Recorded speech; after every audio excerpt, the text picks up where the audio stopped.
Subscribe to our YouTube channel and press the bell icon to get the latest updates.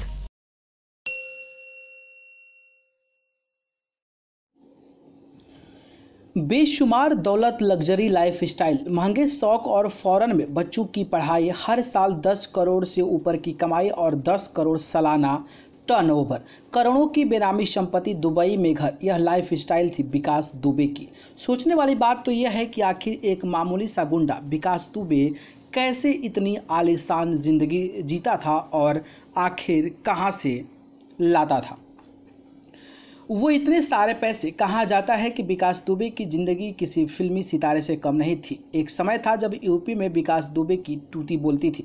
इसने अपने गलत कामों की वजह से बहुत ही कम समय में पैसा और पावर दोनों ही कमा लिया था और कारण था राजनीति, रंगदारी और दहशत। कहा जाता है कि इस गैंगस्टर के तार कई राजनीतिक पार्टियों से जुड़े थे, लेकिन कई क्रिमिनल केसेज होने के कारण यह एक वांटेड क्रिमिनल बन चुका था और आखिर में इसका इनकाउंटर कर दिया गया। और इनकाउंटर के बाद जब इसकी संपत्ति का आकलन किया गया तब सबके होश उड़ गए, क्योंकि विकास दुबे की संपत्ति 100 करोड़ रुपए से भी अधिक थी।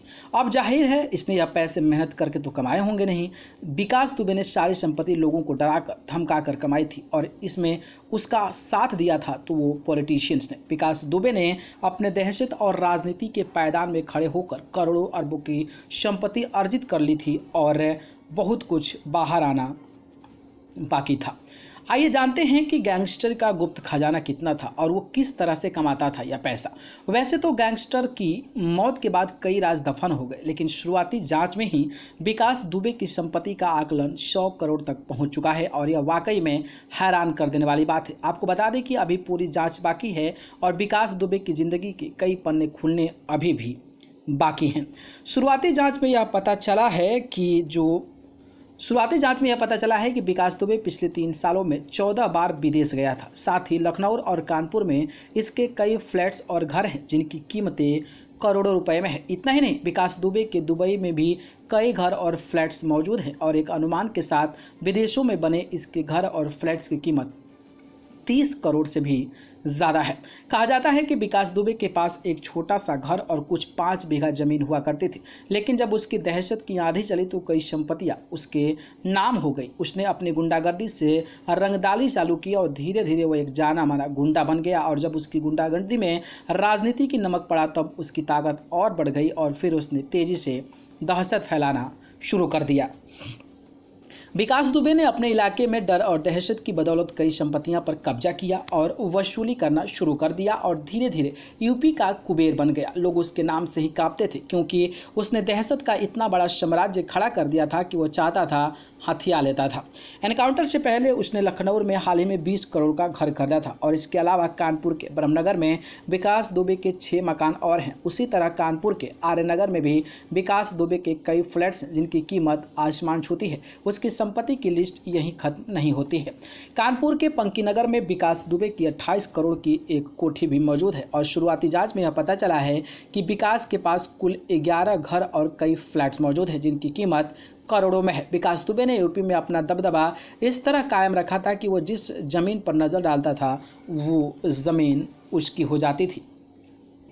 यहाँ तक कि वो बड़ी बड़ी फैक्ट्रियों के मालिक भी है, इससे खौफ खाते थे। विकास दुबे इन फैक्ट्री मालिकों से लाखों में हफ्ता वसूली करते थे। कहा जाता है कि विकास दुबे लोगों को ब्याज में पैसा देता था। विकास दुबे से लोग शादी के लिए और अन्य कारणों से ब्याज पर पैसा लेते थे और जब वो पैसा नहीं चुका पाते थे तो विकास उनकी जमीन हथिया लेता था। एनकाउंटर के बाद विकास जब घर के तलाशी ले गई तब पुलिस को वहाँ पर कई बेनामी संपत्तियों के कागजात मिले। कागजों से यह अनुमान लगाया जा रहा है कि विकास दुबे को हाल ही में 10 करोड़ से ज़्यादा की वसूली करनी बाकी थी। विकास दुबे हर संपत्ति को हथिया लेता था और यहां तक कि जो प्रॉपर्टी विवादित होती थी वो उन्हें भी कब्जे में लेकर उनसे पैसा कमाता था। कहा जाता है कि विवादित संपत्तियों से वो हर महीने 20 से 30 लाख रुपए की कमाई कर लिया करता था।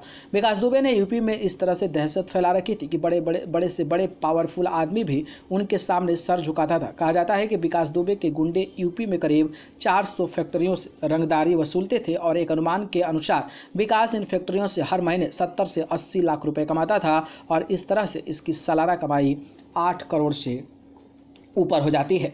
इतना ही नहीं, जो विकास के चहेते होते थे वो उन्हें इन फैक्ट्रियों पर नौकरी में भी लगाता था। विकास दुबे ने अपने नाम के अनुसार गुंडागर्दी में खूब विकास किया था और उसके इस विकास से उसने बहुत पैसा और पावर कमा लिया था। आपको बता दें कि अभी विकास की बहुत सी बेनामी संपत्ति बाहर आने वाली है, जो सिर्फ अभी जिसकी शुरुआत जांच हुई है। अब सवाल यह उठता है कि गांव में रहने वाला शख्स जिसका बिजनेस नाम मात्र है, जिसका मेन बिजनेस दबंगई, और उसने जब इतनी दौलत बना डाली तो उस पर इनकम टैक्स डिपार्टमेंट की नजर क्यों नहीं पड़ी?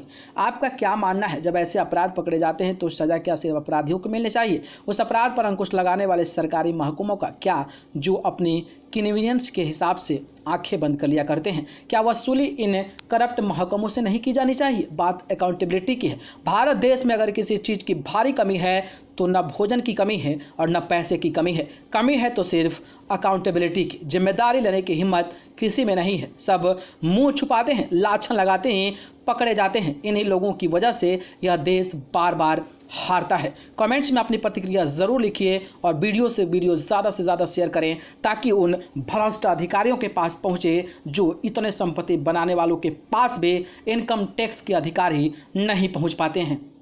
न्यूज़ रूम से न्यूज़ लाइव कर बोल।